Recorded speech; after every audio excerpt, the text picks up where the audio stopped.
Ducks fans, are you ready?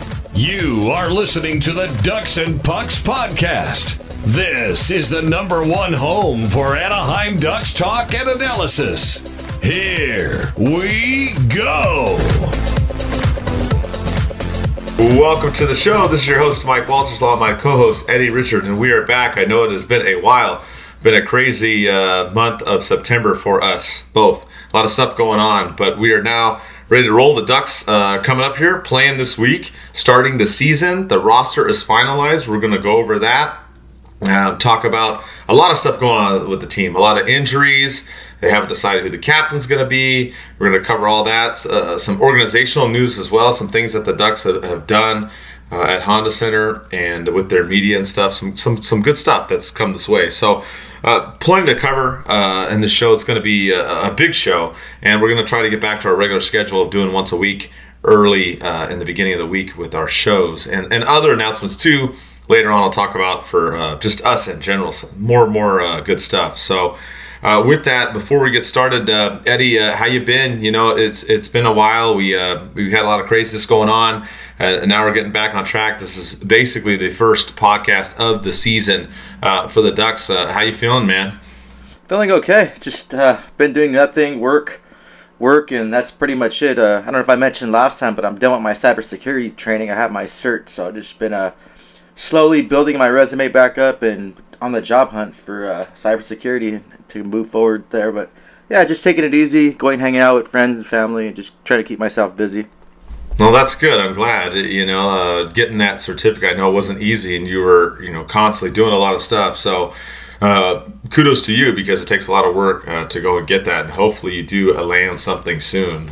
It's not easy, but it's always good when you're trying to push and make yourself better, which you are. So for me, I usually don't have much to say.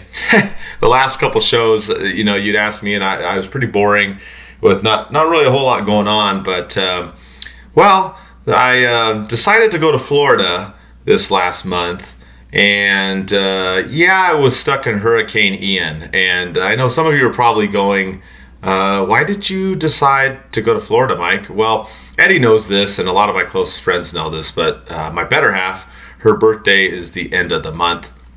We plan trips, actually all the way up before 2020, we would plan trips around her birthday, right? And then all that craziness unfolded. So now we're kind of back to doing things. So we had planned in midsummer, let's go to, she wanted to go to Florida. And I was like, let's go to Florida. So we went out there before the hurricane had really even started. We flew out 5-6 days before anything, and we went to Orlando and Universal Studios, and the weather was fine, had a good time and everything. And then the hurricane was going west up Florida. It looked like it was going to go towards Texas, Louisiana, kind of that way. We were in Orlando, so we thought we were fine, and we weren't fine. The hurricane made a right turn, went east, flew over our hotel, Eddie, and we were fine. Nothing happened to us, thank God. We were in a big hotel that is hurricane proof, I guess, or however they build stuff out there. But we were stuck in the hotel for 2 days. Crazy wind, crazy rain. It was an experience, Eddie. It was something that I can cross off my bucket list. But it wasn't on there to begin with, Eddie. That's nuts. I'm glad everything worked out. I'm glad you guys were okay. And I'm really glad that you guys had that one day at least where you enjoyed your trip and you weren't just stuck in the hotel room, and you got to go to Universal Studios and have a good time over there. So that's great. But the most important thing is making sure you guys are safe. So I'm glad you guys were safe and you have that experience under your belt now. Yeah, it wasn't one that I was planning on, and it was a weird trip because we knocked out everything at Universal a couple days before, doing some sightseeing the next day, hanging out, and then it was crazy for 2.5 days. Then we had one day where it was all back to normal. It was just one of the weirdest trips I've ever been on. But interesting. I mean, we were fortunate where we were at. There was a lot of flooding, but not as much damage in Orlando as unfortunately some of the other people had experienced, especially in the southwest part of the state. Just crazy. But if you've ever been through a hurricane, you know what I'm talking about. Hopefully you haven't, but I have, and it's pretty intense. A lot of it with the wind and whatnot. So had that happen. Came home, working like crazy, as I talked about before. Got promoted at work, and now I'm working like almost every day. It's been insane. A lot of training, a lot of stuff that's been going on. So just this month alone, I'm working like every day. The only days I really have off are Sundays. It's been kind of crazy, but still able to try to find time to do our show and get stuff going, and still obviously keep posting all the updates on social media and whatnot. So just as a reminder, we're part of the Old City Sports Network. We are also thankful for Jesse getting a lot of the sponsors and things that he has been doing. He's the brain behind that network. He got us hooked up with Fanatics. If you didn't see it, the tweet that is posted at the top of our timeline has a link on there. You can go on there and get discounts on Ducks stuff through Fanatics. So that's one of the new pieces of news that I'll share with you early on here. And another sponsor we also have is Norse Beards. You go on there for the guys for any grooming type products and things that you need. You can use the code OCSN, which is the Old City Sports Network abbreviated, obviously, and you can get a discount there. So we're still rocking and rolling. I'll have more announcements later on in the show, but let's kind of start out, I guess, with the beginning. The Ducks went through the preseason. They won most of the games against Arizona and San Jose. They lost 2 out of 3 out of the Kings. But I guess the biggest thing, I'm not really a big fan of preseason, and that's why I kind of brought out the podcast question, which we'll be back to doing that as well to get you guys engaged. You put it out there on Twitter, you put it out there on Facebook about the preseason and whether or not it should be shortened or not. Kind of a crazy preseason for the Ducks, Eddie. I don't really care about the wins and the losses. Obviously, you want to see who plays well and who doesn't. But a lot of injuries came out of this preseason for the Ducks, which was very difficult. You had Jones getting hurt early on, and he came back. McTavish, too, and he came back. You had Zegras getting rocked in that game against the Coyotes, which that created a whole bunch of stuff, which we'll get to all that. He ended up being okay, got the wind knocked out of him. You had Vakanainen, he slammed into the boards. He's on the IR, and he is out. And then you had Gibson getting hurt in the last game, which, of course, that caused a whole bunch of stuff, too. So you had a lot of these injuries going on in the preseason. And so we asked you guys, because I saw a lot of people talking about it on social media, hey, should the preseason be shortened? And overwhelmingly on Twitter, 71% of you said yes. There wasn't as many responses on Facebook, but all of you said yes there too as well. So what did you think, Eddie? Just your thoughts on the preseason, the injuries, should it be shortened, how the Ducks played, or anything. What's your take on the preseason as it unfolded for Anaheim? I would say just leave it as is. I mean, the whole injury thing is unfortunate, but those preseason games are an opportunity for a player that normally wouldn't get an opportunity to try to crack a lineup, and that's taking away games that they can improve their game and show what they really can. Might makes one of these teams miss one of these players that can actually make an impact on their team. The Zegras hit, it looked bad, but it was a nice, good, clean hit. And as Zegras himself mentioned it too, it was a good, clean hit. It just coincidentally had to be against the Coyotes. And then that goes to say too, this is exactly why you need some kind of grit and the sandpaper guy on your team, because it's cool that Henrique dropped the gloves and stood up for him right away. But I don't want Henrique fighting. That's not his job to do. His job is to provide offense and opportunities, not risk breaking his hand to defend a teammate. Yeah, you touched on a couple of things there. Well, first off, it's interesting. We didn't discuss this beforehand. I thought you were going to say that they should shorten it, and you didn't. So that surprised me. We disagree a little bit there. I think that they should still have the preseason, but cut the number of games down. Like the Ducks had 7. I would maybe have 4 or 5. That's the way I look at it. But you do make a point, too, that, hey, you want to have these guys play. Especially this Ducks team, you had guys that are trying to battle it out and make the team. So I get you on that point. I'm still in favor of cutting it at least a couple games, but they definitely have to have some kind of preseason. I don't like the idea that some people proposed about, they should just have inter-team matches. Like that, to me, is too much, because you're not getting that game feel. Yeah, it's not the full team, but you're playing another team. I mean, let's be real. When you're playing your own guys in an inter-squad league, you're not going to go as hard. You can't replicate that, right? So I'm of the opinion, still have it, but just shorten it a little bit. As far as Zegras, I think it's a big thing. I'll read to you about that hit, because that created a lot a lot of comments all over Twitter and other Facebook and other social media platforms. People were getting nuts, but Zegras said, quote, it was a good hit. He said, quote, that's what the guy needs to do to make the team. He's going to do it. It's all good. The initial hit itself was pretty hard. I lost my breath for a couple seconds. That's kind of why I stayed down. But honestly, I thought it was my ribs, and it ended up being nothing, end quote. So that's what I kind of thought, too. I saw the hit, and at first glance, I saw kind of the elbow go through by Jenkin at the end. But when I looked at the hit and slowed it down and reviewed it, you can see that they're coming across eyes. Zegras has his head up, and Jenkin hits him, in the side and the shoulder. I honestly thought that Zegras' shoulder was toast. That's what I was concerned about. I didn't really see much head contact, and I was worried that he was going to be hurt there. But for everybody going nuts about the hit and saying it was dirty and whatnot, I don't really think it was that dirty. I mean, is it a hit that you need to make in preseason?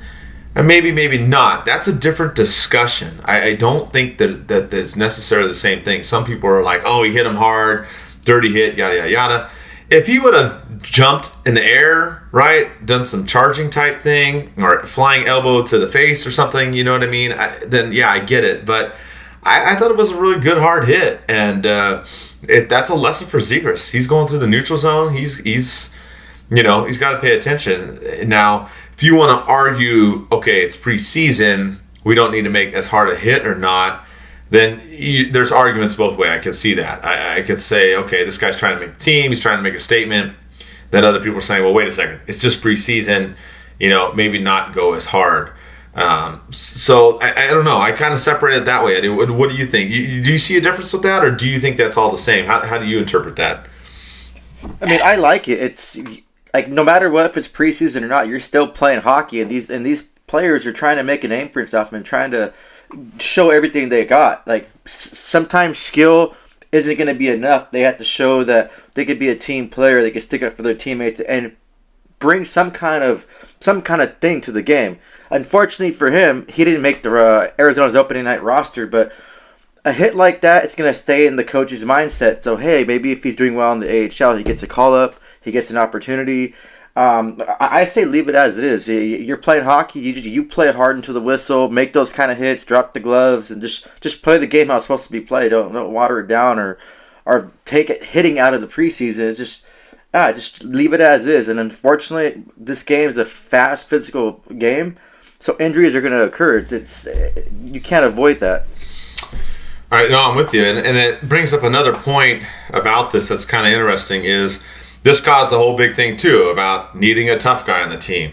And everybody going left and right about this on social media, too. It's just cracking me up to see the differing opinions on this. But what was interesting is Verbeek was on a couple different podcasts talking about this. They asked him, like, hey, do we need a tough guy? And we posted one of the podcasts on our Instagram. So if you go on there, you'll see our Instagram's been doing very, very well, especially last season, this season. We're posting a lot of stuff on there now, a lot more content.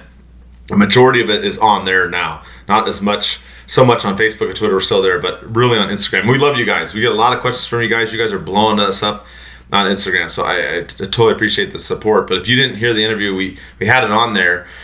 And it was interesting. I was curious to see what Verbeek thought about this.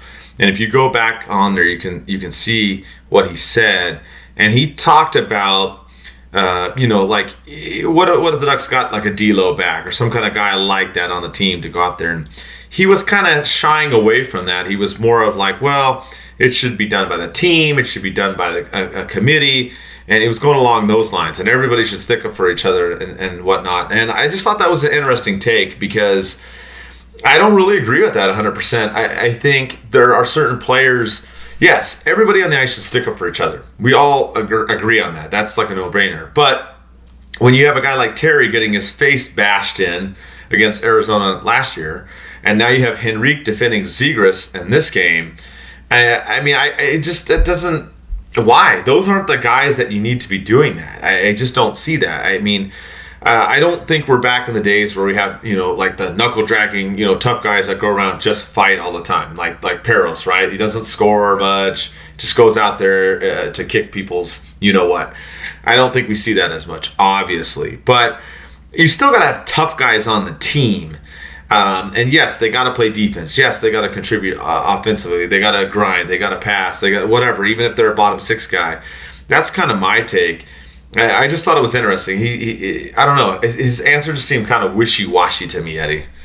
Yeah, I don't agree with that whole thing either. And like you said, but yeah, we're in 100% agreement that everyone has to stick up for each other. But like you mentioned too, Troy Terry goes in defense for Zegras last season. He gets bashed in. Do you want your top scorer on the team getting his face bashed in, or like I said before, risk breaking a hand, when we can have other guys in that bottom 6 role, that 4th line, that can go out there and do that? And if we had guys like a Tom Wilson or a Ryan Reeve, other teams are going to have to think twice. Like, hey, if I go after their top player, now I got to answer the bell to one of those bigger guys. And it's like how it is now. If you go after Zegras, it's like, okay, who am I going to answer the call to? Henrique, McTavish, or what are Drysdale? Like, no, come on. We need to have that structure. We need that police on the ice. Zegras is going to keep doing his own thing. He's going to keep doing the Michigan, those flashy plays, and a lot of other teams and players aren't going to like that, and they're going to take liberties at him. And we need someone on that team that can stick up for him and really be like, hey, well, if you're going to go after our player, either I'm going to go kick your ass or I'm going to go after one of your star players.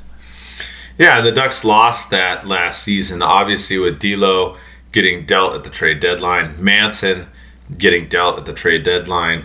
Another one that was that could be in the mix but won't be there to start the season is Carrick.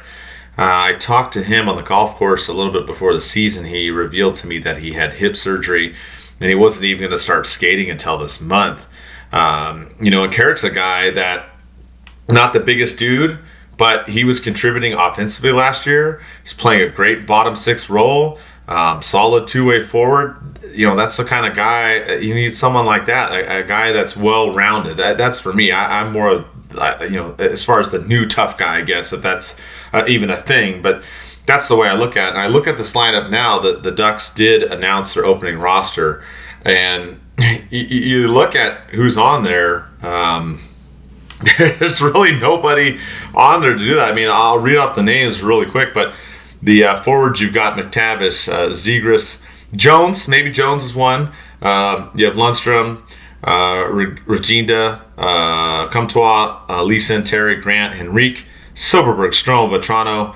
Defense, you have Drysdale, Fowler, Klingberg, Shattenkirk, Beaulieu, Kulikov, White, and Benoit. And then your goalies, Gibson and Stolar. So, I mean, you got Jones in there. I don't really know what else you have in this lineup. Carrick was the other one, and obviously, don't know when he's going to be ready. So that's kind of tough. I mean, that's kind of a concern there. And I know some people think, oh, it's not a big deal, whatever. But yeah, they're going to target Zegras. I mean, that's what they're going to do. And I go back to the old school Todd Ewan, Stu Grimson, when they would go after Paul Kariya and Teemu Selanne. And I know that's going back in time, and I know that's old school, whatever, but I'm not saying we need a Todd Ewan or Stu Grimson on the team, but you still need somebody out there that's going to at least answer the call. I don't want Terry or Henrique doing it. So, I don't know. I agree with most of the things Verbeek has done with this team. I think he's turned his team around phenomenally, done a lot of great things, but that interview was interesting. It was a very wishy-washy answer, and I think I don't know. Will it be problematic this season? It might be. What do you think, Eddie? Yeah, I think it's going to be definitely a problem this season. Like I said, you have a lot of players that don't really like that flashy kind of, I guess, game that Zegras brings, and they're going to want to take liberties at them. And no team wants to be embarrassed. Buffalo, that the whole Michigan assist, whatever it's called, that thing blew out of proportion. That blew the whole internet up. You don't think that goalie and that team is going to remember that and be kind of humiliated, maybe beat in awe a little bit of what happened? But you definitely don't need those guys like George Peros or Forster types, but you need those hard, solid grinder types like D'Lo, like Carrick, that can go out there and kind of, like I said, police the ice. Yeah, absolutely. And it's going to be interesting. This Ducks team, looking at this lineup, I don't know. I think the injuries are unfortunate. I think Vakanainen being out did not help at all, big time. The Ducks did go get Nathan Beaulieu and sign him to a 1-year deal. Obviously, they did that right after he got hurt, direct relation to that. And the other concern for me is the defense on this team. You've got Fowler and Klingberg, Kulikov, Drysdale, and Shattenkirk. And then after that, I was looking to see maybe if Mahura would make the team. Then he got picked off on waivers by Florida. And I was really worried about that too. When I saw that go out and he was put on waivers, I'm like, I felt like 90% he was going to get picked the next day, 10% not. And then he did. So now the Ducks are looking at White and Benoit that could also fill in on defense. I don't know. I'm kind of concerned about that. That's just another issue. I don't know. With this season, I'm worried about. We had one Instagram follower, JOCAEL_Joe, asked that too. In order for our defense to hold up against top caliber teams, what needs to happen? Well, this is what I'm worried about. Gibson got hurt the last preseason game. It looks like he's going to be there on opening night. We haven't heard anything different, but whether it's him or Stolars, or they bring up Dostal from San Diego, whatever, we cannot lean on the goalies and allow 40, 50 shots a night. And that's what I'm kind of worried about. Kulikov and Beaulieu, I mean, they're good, don't get me wrong, but, I don't know. The Ducks really have 4 guys right now. And Klingberg's more of an offense. I liked what I saw on the power play. That was something you and I talked about in the last show, is looking at how they would do there. I think special teams-wise, I'm excited. We saw some of that with Zegras, Klingberg, and McTavish. So that part I'm excited to see. But defensively, I'm a little bit worried going into the season, Eddie. Yeah, it looks completely shaky. You want to have that extra, I guess, more development from Drysdale, because you can tell he has something special going on with him, but it does look shaky. We have 2 defensemen that we just plucked out of nowhere that are kind of not the same, I guess, in their same play style they had years ago. So I can't see them breaking that much of a difference. And that was a good question too, because you have other teams that have the true superstar talent. Ducks don't really have that. Besides John Gibson, is their only true legitimate superstar. We're watching Zegras rise to that, but he hasn't hit that superstar status level yet. He's getting there, but man, that defense looks kind of scary, and hopefully they can do something and help. Offense can come out and help out a little bit more. If not, we're going to be seeing those 45, 50 shots tonight, and like you said, that burns you out, and Gibson's going to get burned out. I mean, you're going to have the same thing would happen last season, where they started off real hot. The team was good. At one point, they were first in the Pacific Division, but then reality came back, and Gibson just got fatigued, it seemed like, and the Ducks just went downhill from there. Yeah, I mean, so a lot of it's going to be the goalie, obviously. Gibson played well the beginning last season, then after the All-Star break, not so much. So, of course, that's going to be a lot of it.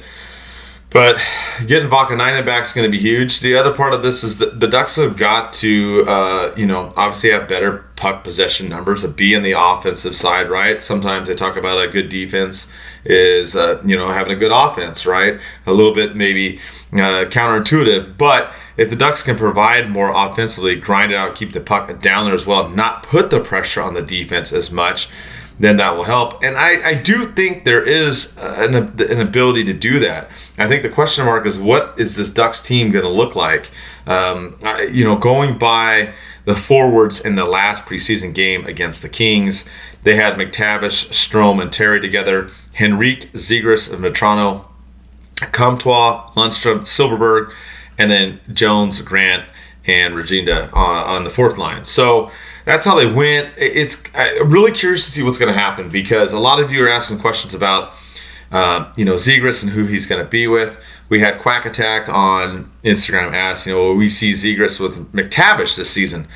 I don't know. I think that would be a good line to see. I would like to see McTavish, Zegras, and Terry together. I think that would be a fantastic line.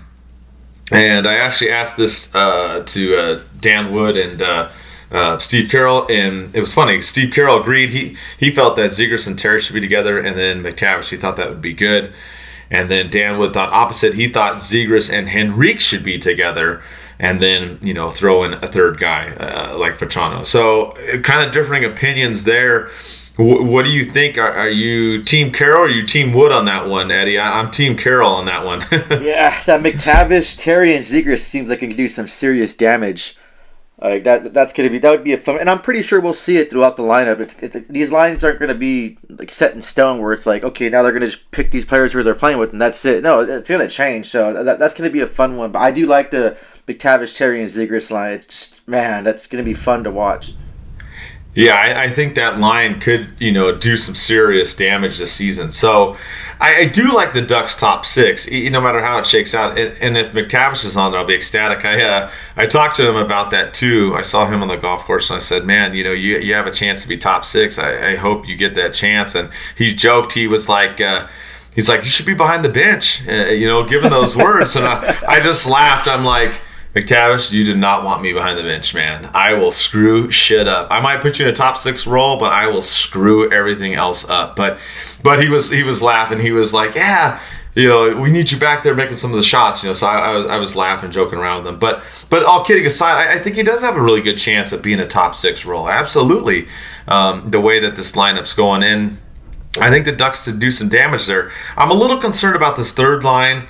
Comtois, Lundestrom, Silverberg. They didn't really look too good in this last game. Their puck possession numbers were actually pretty terrible, unfortunately. So I'm kind of worried about that. I did like the fourth line, Jones, Grant, and Reginda. I thought they looked really good. So I don't know. I feel good about the top six, and then not so much about the bottom six, Eddie. Yeah, it takes time though. These players haven't played in a while. They probably haven't played with each other like that. It's have to wait and see. Hopefully, Comtois can come back to form. He had a kind of an off year last season, so hopefully something gets rejuvenated. We can see him put up those offensive numbers like we did 2 seasons ago. It's going to be interesting to see these guys. I'm really pulling for Max Jones. I know he dealt with some injury things too. He works hard out there each and every shift when he's out there playing. And obviously, if you guys follow him on Twitter or see his interviews, he has a really great personality, energetic personality. Seems like a kind of guy that gets everyone going in the locker room, that has a lot of laughs and smiles. So I'm really pulling for him. Such like on the spot question too, Mike. It just popped in my head. I want to just get it out here before I forget. Come opening night, who scores the first Ducks goals of this season? Oh, throwing it out there. I'm going McTavish. Who are you going with? Oh, I was going to say McTavish too. All right. Yeah, because I'm really pulling for him. Yeah, so hopefully he scores it. If not, hopefully Zegras scores a goal. I don't know how he can top what he did last season and those 2 Michigans, the Michigan assist. Maybe he just...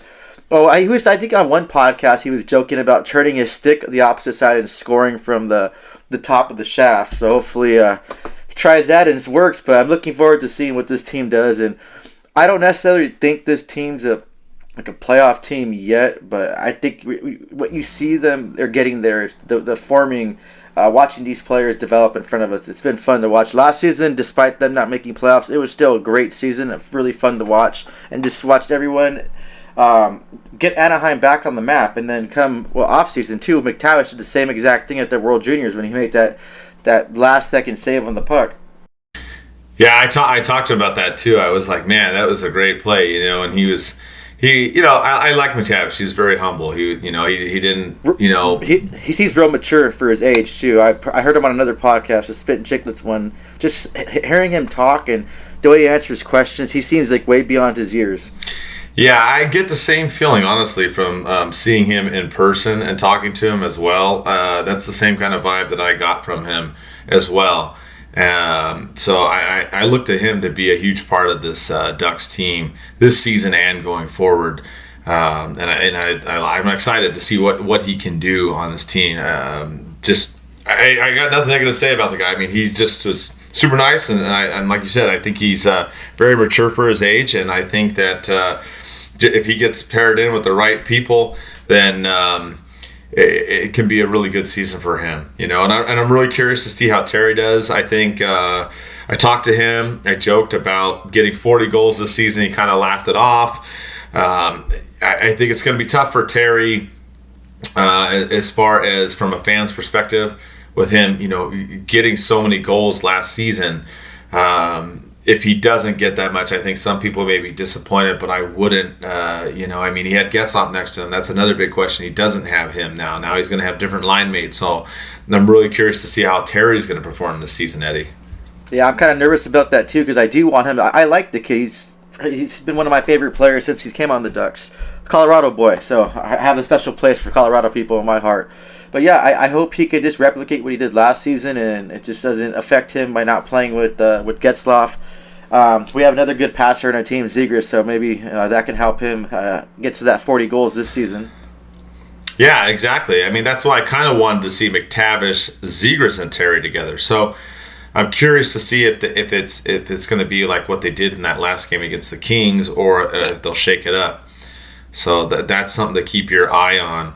Another thing as far as the Ducks, I talked about the lineup. I ran through it real quick. If you didn't see it, I posted it all over social media as far as the roster, the 23 players that they're at. The other one that's on a PTO, people asked, and we didn't have an answer, at least the time of recording this, was Rocco Grimaldi. What are your thoughts about him, Eddie? I know he was in the Colorado system for a little bit. You think the Ducks should try and sign him even if he starts out in the goals, or maybe they just cut bait and say peace out? What do you think? Yeah, I say give him a shot. He works hard. He's been working hard everywhere he's played. He had a decent time in Nashville over there. I think he works his ass off. He earned a spot on this team. I'm surprised that they haven't announced it yet, or they haven't signed him. So I don't know what's to hold up on that. But I'm looking forward to just having his energy out there and his work ethic out there. He's an Anaheim boy too. He was born in Anaheim before his family moved out. So it's funny too. I had to find it through my phone. I have an old video of him when he played roller hockey Narch. He's like 10 or 11 years old, and they interviewed him too. So it's kind of fun to watch. I have to find that video and post it on the DucksNPucks account. Oh yeah, dig it up. Another interesting part of this puzzle was the Ducks brought in Brett Leeson. Played on Washington, had 36 games, 6 points, 3 goals, 3 assists. They claimed him off waivers, and he actually made the roster. Godin got sent down the waivers. Hopefully he clears. But it's kind of interesting. I mean, it's a big kid. He's like 6'5", 23. Good two-way game. Maybe not necessarily the best offensively. Also 218 pounds, so he's a big dude. Adds some more physicality to the Ducks. I don't know much about him. I'm not going to pretend that I do, but just reading the couple quick things I did before the show, seems like it's a depth guy that the Ducks may use in a bottom six role, Eddie, that could help out. What are your thoughts?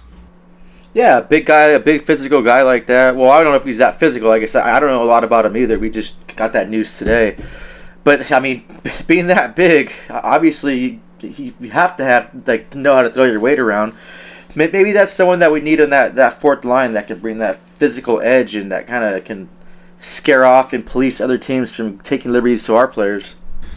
Yeah, maybe. Maybe he's the one, like you said, that comes in and can provide that kind of role. Like I said, I'm not going to pretend I don't know a whole lot about him, but being a big kid, young guy, maybe he's a spark plug that can play on the bottom six and also provide some of that grit for the team that you and I have talked about that sometimes we feel we're lacking, Eddie. Yeah, I wonder what number he's going to choose, because they have him listed as being number 49 on the Ducks, but that's Max Jones' number, so I don't know if Max Jones has been offered or if he wants to change his number or keep that number 49 or what's going on, but I'm kind of just one of those things I'm curious. I'm always curious about players coming in and which number they're choosing. And you know what we have to do too, especially when you go to these events and talk to these players, you should just ask them like, hey, what made you choose the number you have? That's always like a fun thing I like to ask, like, hey, like why would you choose this number for? You know, that's a great question, and you're right. I'm looking at the website, and Jones and Leeson are both 49. I didn't even notice that. That was a great catch by you, Eddie. And it is a good point. I mean, because you look at Zegras, he changed his number, right? If you guys didn't catch that, he's now number 11. You had Drysdale change his. He's now number 6. So, yeah, I'm curious. For some of you guys, I don't know if you know about, like, Eddie and I have different numbers too. I'll go first on this too. You just made me think of this question, but I've had different numbers and why people ask. But my first ever Ducks jersey I had my mom, God rest her soul, she got me ones with the number 5 on it. So I was 55. And that was always my number for a long time, back in the 90s with the Mighty Ducks and all that kind of stuff. But that was a lucky number for my mom. So she got that, and then I wore number 5 for the longest time. And that's the reason why I had that number. What about you, Eddie? I know 44 has been kind of the one that you've had, or was anything else? Yeah, I started off, I wore number 96 for a couple seasons. I wore number 12 in high school because my number was taken. I switched to 4 because my number was taken, but for the majority of me playing hockey, it's always been number 44. I always picked that number. When I ran track in high school, I was number 23. That was like randomly assigned to me, Jordan's number. So I think that's the only other number I've had. But I stick to 44. It's my favorite number. I love it. I mean, obviously, if you guys see me in person, I have a lot of tattoos, and like a lot of my 44s are everywhere too. So it's just my lucky number. And I just kind of run with it. I have this thing with I always see the 3 numbers 444 in that sequence all the time. So it's like I have like a big old thing with that. So yeah, it's gonna be number 44. I don't think I'll ever change it. I don't play hockey as much right now. Just needed a break from it after playing on 7-8 teams in one season. I just got burnt out. But yeah, 44 will always be my number. I'm hoping one day that they get a player that I really like that's number 44 on the Ducks, that I can buy their jersey. That'd be pretty cool. I know D'Lo was 44 in Minnesota, then he switched to 44 over there in Philly. So I was hoping the Ducks would keep him and he would switch to that number 44. I could bought his jersey with my 44 on there, but only one can hope. Maybe McTavish, when he gets the opportunity to change his number, he can pick number 44 and I get a McTavish jersey. Yeah, exactly. That'd be cool, man. I mean, yeah, the double number thing is always, I don't know what it is. I think it's just always kind of been the number, So, but that was the lucky one for my mom. So I still have those. The original jerseys. I have the eggplant purple and then the white, obviously. So a little bit of history there as far as our numbers and what they mean. But you're right. That's a great question to ask some of these guys. Like, why is that your number? Like, why do you like that number? Is it just, was that one that your parents liked, like my mom, or was it something that you liked, or was there a certain player that wore it? What is it? So I'm very curious to see. But yeah, we had some of those number changes, and you're right. I don't know what he's going to do. He's not going to take Jones's number. We know that. So we'll have know what?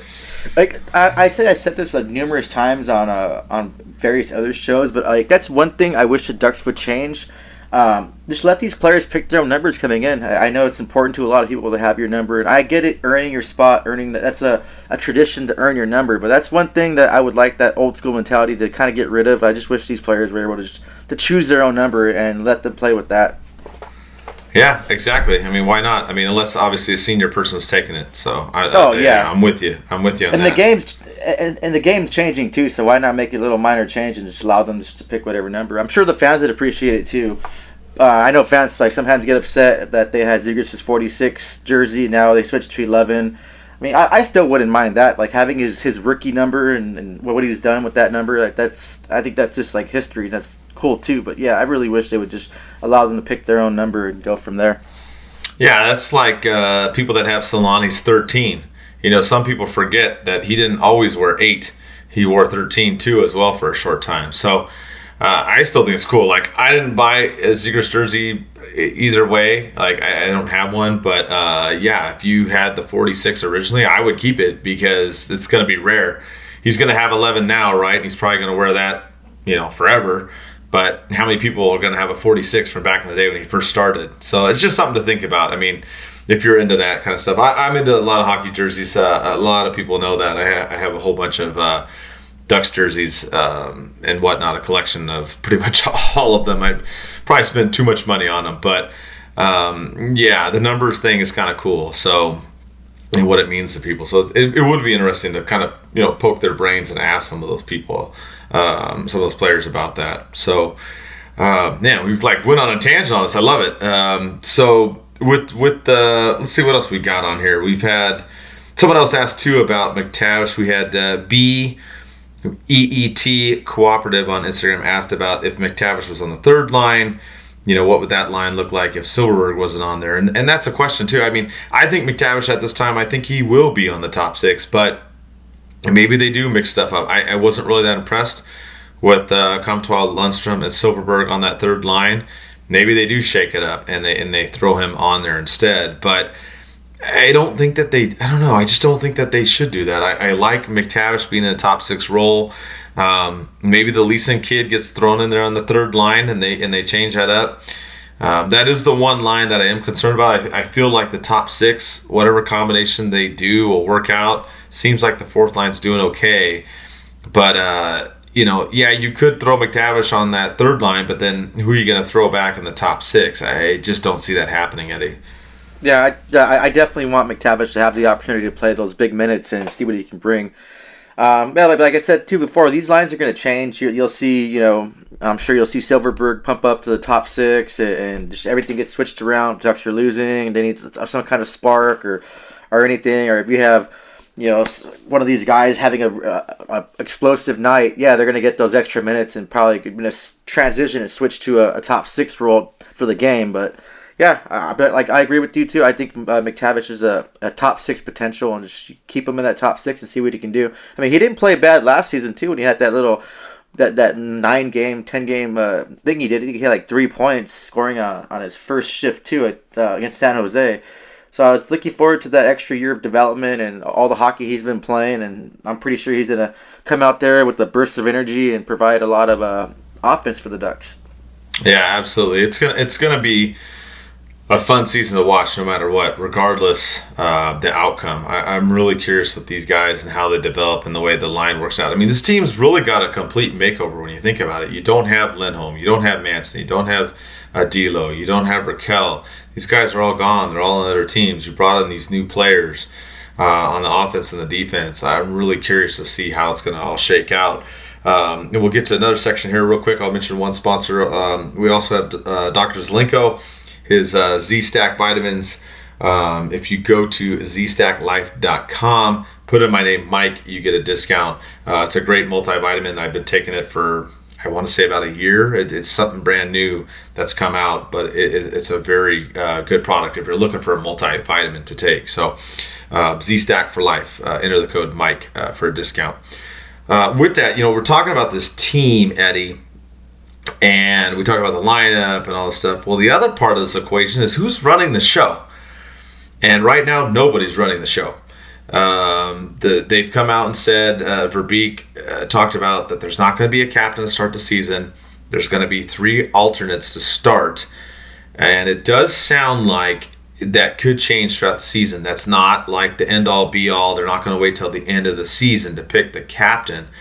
But what do you think? I mean, they had Silverberg wearing an A. They've had Fowler. Who do you think are the the alternate captains to start the season? Do you think that's the right call or not? No, you have to have one significant captain. You have to have that leader to provide. Just the 3 alternates. I don't understand that. It doesn't work for me. Keeping the captain spot vacant. I know it's an important responsibility, and you can't just throw it on anyone. It seems like Zegras is the future of this team, and I'm pretty sure he'll be a captain soon in his career.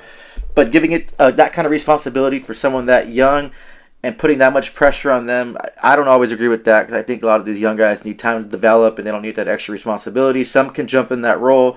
You had Landeskog do it, and he did a fantastic job over there in Colorado when they gave him the captaincy at 19.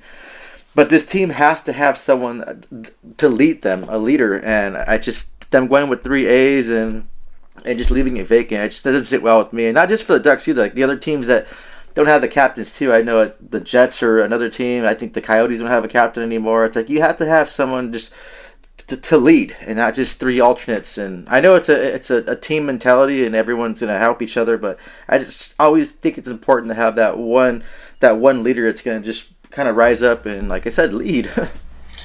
Yeah, I mean, that's a big thing. And I asked a lot of the guys that too when I saw them and what they thought. They felt that Fowler or Henrique were it seemed like the names that kept coming up, because I mean, you look at the contracts. Fowler's the longest standing Duck on the team. Now, I'm not saying he should get it just because of that, but I mean, it is a factor to consider. He's also one of the ones that signed the longest on the team, other than Gibson. And then you also have now Stroman there that's actually signed one more season past him. So that's one name that was in there. Henrique's in there for this season and next season. Silverberg's had the A. That's another one. I'm kind of curious about Strome being there for a while. Maybe he's a guy that they want to throw in the mix. And then you've got a Terry and a Zegras. And I know some people sit out there and they say, well, they're too young, this, that, and everything. Well, anybody remember some guy named Paul Correa? I mean, Paul Correa came onto the team and was captain within like a year. So why not Troy Terry or Trevor Zegras? I mean, either way, I'm with you, Eddie. I think that they should pick somebody. I don't like the fact that they're kind of waiting it out. I would say, hey, you go with one of the senior guys on the team if you think that's who it is. If not, I would give Terry or Zegras a shot. That's just me. Maybe it's premature, but I think either one of those guys you can't go wrong with. Yeah, I totally 100% agree. And like I said, like my whole thing is not that they're too young. I know these players have a lot of maturity beyond their years to get where they are, especially Zegras, to come out and just say that it was a good hit. That's a really mature response in the way he handled it. So like I don't mind that at all. Just like I said, I don't want them to have that extra added responsibility. Maybe it's different though, since it's over here in Anaheim. It's a kind of a lower market for hockey per se. It's not like one of those Canadian teams you slap on a C with someone, your team starts fumbling, and then like the whole media and the whole world comes after you. So maybe it's a little less stressful to be a captain playing out home in this area. But yeah, I agree with you too. With Zegras or Terry, you can't go wrong with either one of them. Or I always thought that Cam Fowler would be the next captain of the Ducks when Ryan Getzlaf retired, and you can't go wrong with him either. Yeah, I thought that too. I thought Fowler would be a shoe-in too for sure, but they're going to wait on that. And I'm with you too. Like, if you understand the markets in Canada and some of the bigger cities in the U.S. and the Ducks, yes, you put someone in captain and say he just stinks up the place and it goes south this year. It's not the end of the world. But I think part of this might be tied into the contracts too, Eddie, because Verbeek said with Terry, Zegras, and Drysdale that he's not going to worry about their contracts and extending them until the end of the season. So, I don't know. Maybe he's just in the feel it out mode this season because this is his first year actually being the whole GM, right? He came in the middle of last year, and that's why he's trying to do that. And feel it out and see. Maybe he's afraid to give like a Terry or Zegras a contract, and then they bomb or whatever, and then they don't get extended or whatever. Which I highly doubt that's going to happen. I'm just kind of spitballing right here. I really doubt that that's going to happen. But I don't like the 3A thing. I'm just not a fan. I think even if you go with a Henrique or a Fowler, and then down the road you give it to Terry or Zegras, I think that's fine too if you don't want to give it to him right away. So I don't know. It looks like it's going to be rotating alternate captains, and I think it may be Terry in some games, and it's going to be Henrique, and it's going to be Fowler, and it's going to be Silverberg. I think it's going to be different people.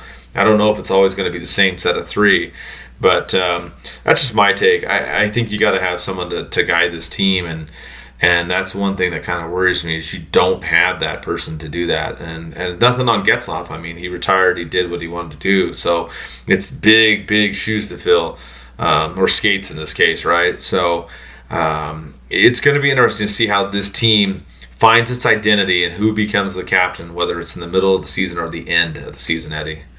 Hey, maybe come January, Ducks are going to start off really, really hot and be in a playoff position. January, February, a playoff position. You'll have Ryan Getzlaf come back, and then problem solved. We have a captain again. Yeah, it's funny with Getzlaf too. Is I caught up with him, and it's interesting. He doesn't really know what he's going to do next. It was kind of funny. I asked him, how's retirement life, and he said, well, he's like the family Uber now. He says he drives his kids all over the place, like to school and practice and all this. He's just going all over the place, doing, the dad things, which, he totally loves doing. So he's really busy into that. He also said that they bought another house in Tennessee. So I hit him up about that, and I asked, well, so what's your plan? You going to go back and forth, between California and Tennessee, or you're going to, pick up and go out there? And he just said it was up in there. There wasn't really any decision made yet. I know he was at practice 2 recently when I went and saw some of the festivities at training camp.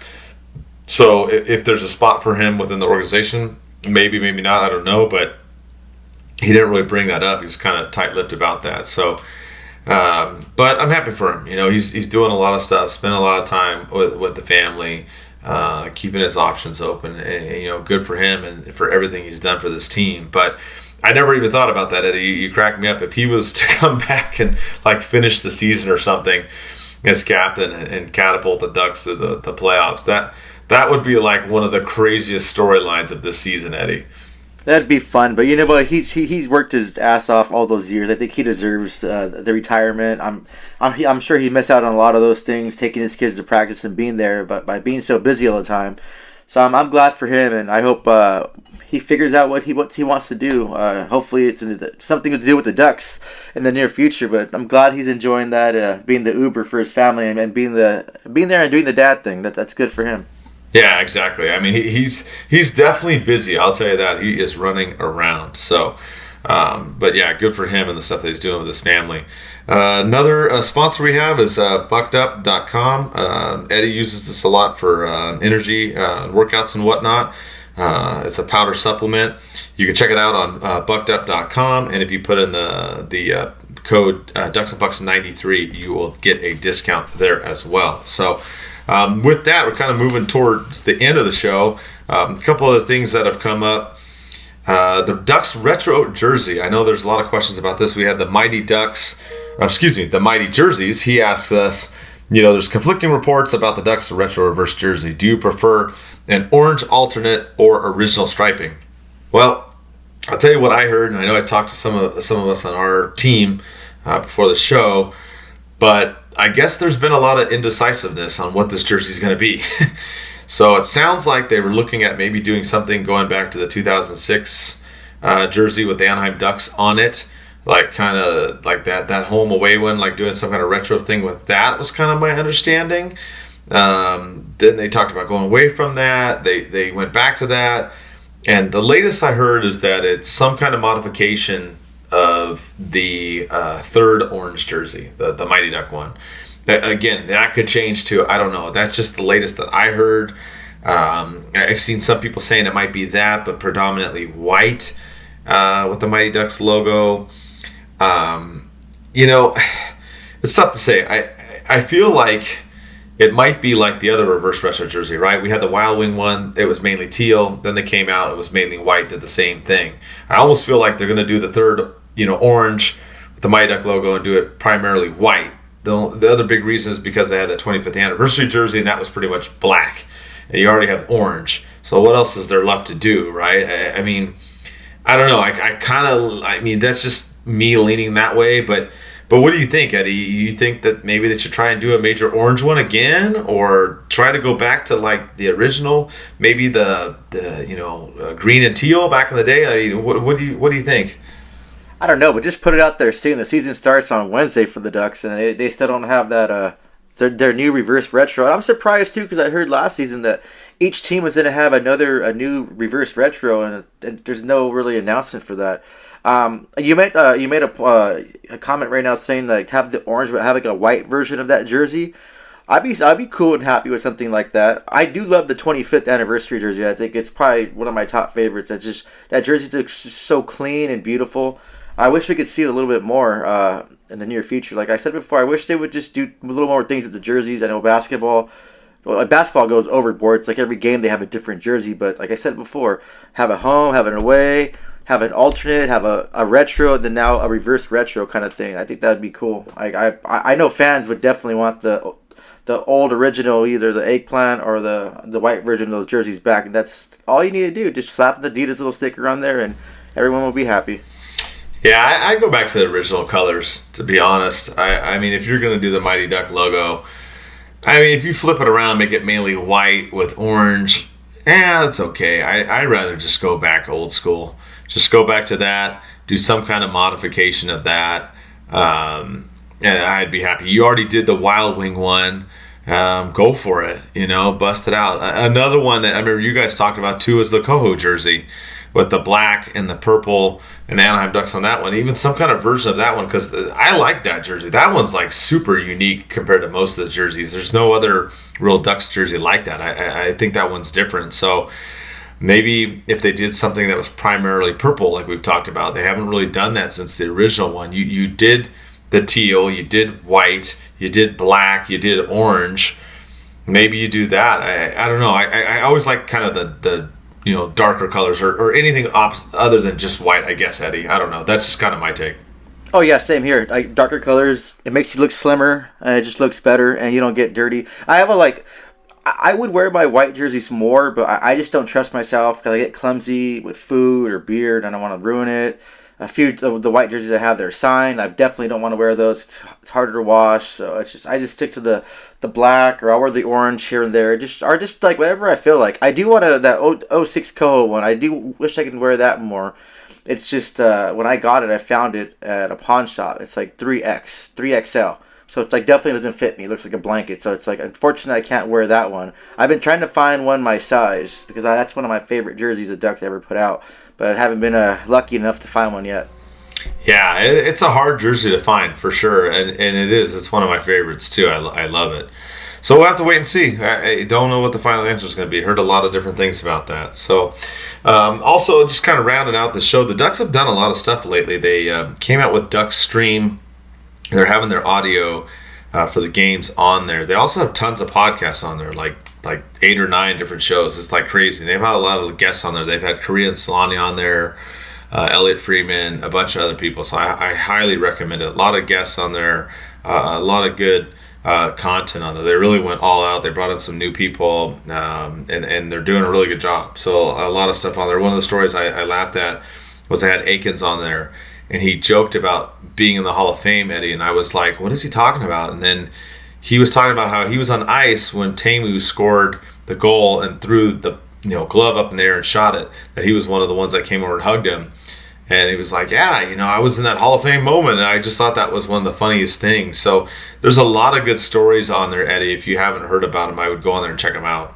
Yeah, definitely. I always like to listen to something when I'm at work. I don't have to focus on work. I just have my, entertained. So I didn't go check. I followed them and stuff. I saw a few things they've done. I haven't really just went and dove in and listened to all the podcasts. I need to jump on that, and so we can talk about more of what they're talking about and stuff like that. And I can hear some of those amazing and fun stories.